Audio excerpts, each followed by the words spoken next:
თქვენი მყოფებით ცივ სამზარეულოში და დღეს მოვამზადოთ ჩემი ბებიკოს რეცეპტით გაროხის სალათი, ზოგი სახელმწიფო სალათს ეძახის, ზოგი ოლივიეს, მაგრამ ყველას ძალიან გვიყვარს. ჩემ ოჯახში ეს მზადდება მე მგონი ყველა სეზონზე და თვეში რამდენჯერმეც.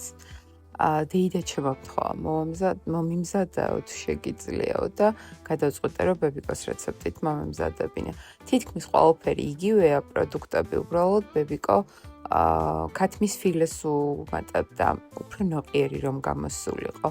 ინგრედიენტები სტანდარტულია, ბოსტნეული, მწვანილები, მწვანე ხახვი და ქინძი, გამა, პეტრუშკა, გაროხი, ოხრახუში უკაცრავად.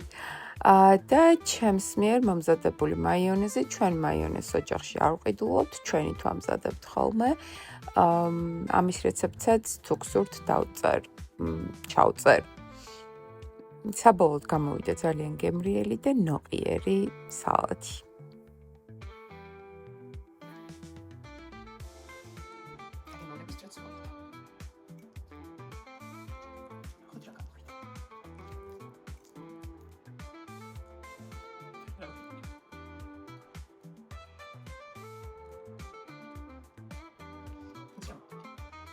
გემრიელია, უბრალოდ ბებიის რეცეპტით ბულუქი სჭირდება ამ სალათს და მიზერება გასაგებია.